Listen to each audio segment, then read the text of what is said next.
En la crònica de la campanya electoral, aquest vespre el PSC celebra l'acte central a Barcelona amb el candidat Jaume Collboni, acompanyat de Miquel Iceta i Pedro Sánchez.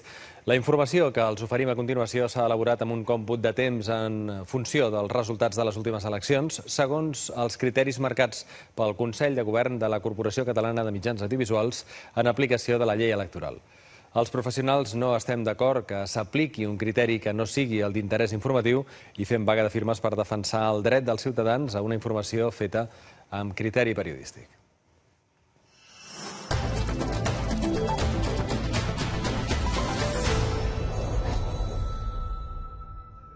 L'Assemblea Nacional Catalana ha reunit aquesta tarda els partits que van firmar el compromís dels ajuntaments per la independència per solemnitzar l'acord.